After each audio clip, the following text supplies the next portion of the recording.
नमस्कार. तर आपण कालच्या लेक्चरमध्ये समाज समाज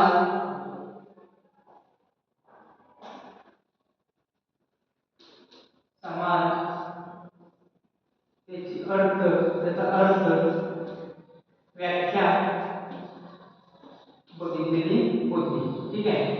आता त्याची जी वैशिष्ट्ये आहेत ते आपण आज बघायचं आणि हा जो घटक आहे हा घटक दुसरा घटक आहे युनिट नंबर 2 च्या मूलभूत संकल्पना आहे या ठिकाणी सोशियोलॉजी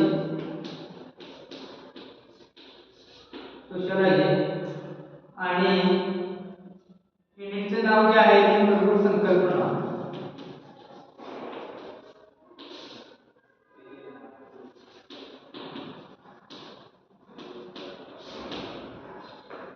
म्हणजे पहिला प्रकरण झालं त्याच्यामध्ये पहिल्या प्रकरणाचं नाव काय होतं की समाजशास्त्राची व्याख्या अर्थ वैशिष्ट्ये स्पष्ट करा. म्हणजे थोडक्यात समाजशास्त्राचा अभ्यास विषय स्पष्ट करा आणि समाजशास्त्राचा परिचय किंवा समाजशास्त्राची ओळख अशा संदर्भात आपण माहिती घेतलेली आहे. त्यानंतर समाजशास्त्राची उपयोगिता काय आहे म्हणजे समाजशास्त्र हा विषय कोणत्या घटकांमध्ये असतो. बरोबर. ठीक.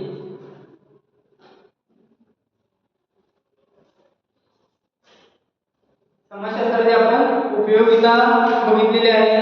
त्यानंतर समाजशास्त्राचे महत्त्व काय आहे म्हणजे जनरली भाषेमध्ये जर बोलायचं म्हणजे आपण जर समाजशास्त्रातून पुढे जाणारे जे विद्यार्थी आहेत MA करून वगैरे ते संशोधक म्हणून बनतात आणि त्याचा जो काही फायदा आहे शासनाला जो काही लाभ आहे आणि शासनाला म्हणण्याविषयी संपूर्ण राष्ट्राला त्याचा एक लाभ आहे तो म्हणजे एखादा जर विषय समाजशास्त्रामध्ये सामाजिक एखादी समस्या असेल मग त्याच्यामध्ये दारिद्र्याची समस्या आपण घेतलेली होती. त्याच पद्धतीने आपण बेकारीची समस्या घेतलेली आहे, बेरोजगारीची समस्या घेतलेली आहे, बालरोजगारीची समस्या घेतलेली आहे, झोपडपट्टीची समस्या घेतलेली आहे. अशा समस्यांच्या आधारावरती आपण अशा समस्यांचा अभ्यास करून आपण ज्या वेळेला शिवाजी विद्यापीठ किंवा इतर कोणत्याही विद्यापीठामध्ये अहवाल सादर करतो त्याला आपण PhD असं म्हटलं गेलेलं आहे. म्हणजे त्यांना जेव्हा मान्यता मिळाली जाते त्यावेळेला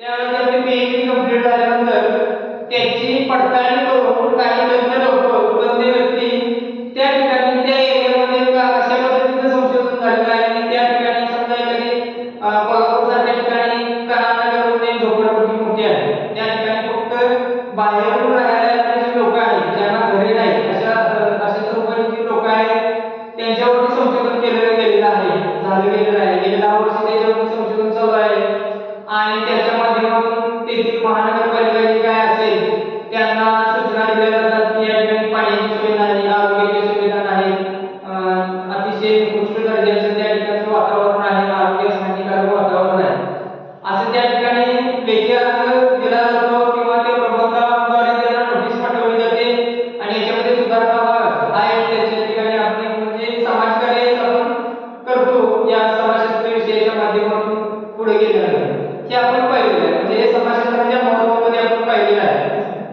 किंवा समाजशास्त्राच्या उपयोगितामध्ये पाहिलेलं आहे आणि समाजशास्त्राच्या उगम आणि विकासामध्ये पाहिलेलं आहे की अवस्थापनते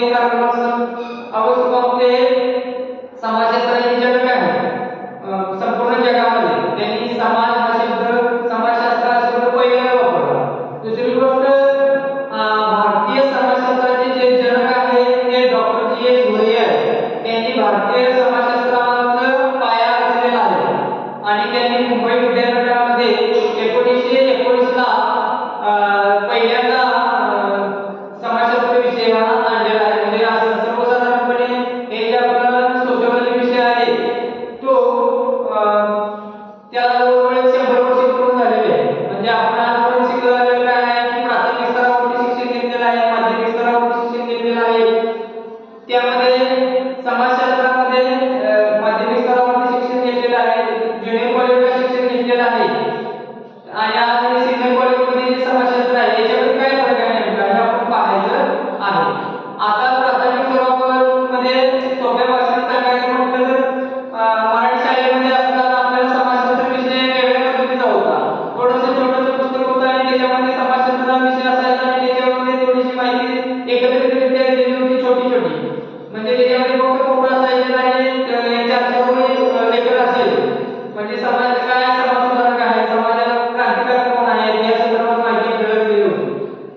अधिक शास्त्र याचा मूळ समाजशास्त्र हा शब्द म्हटलेला आहे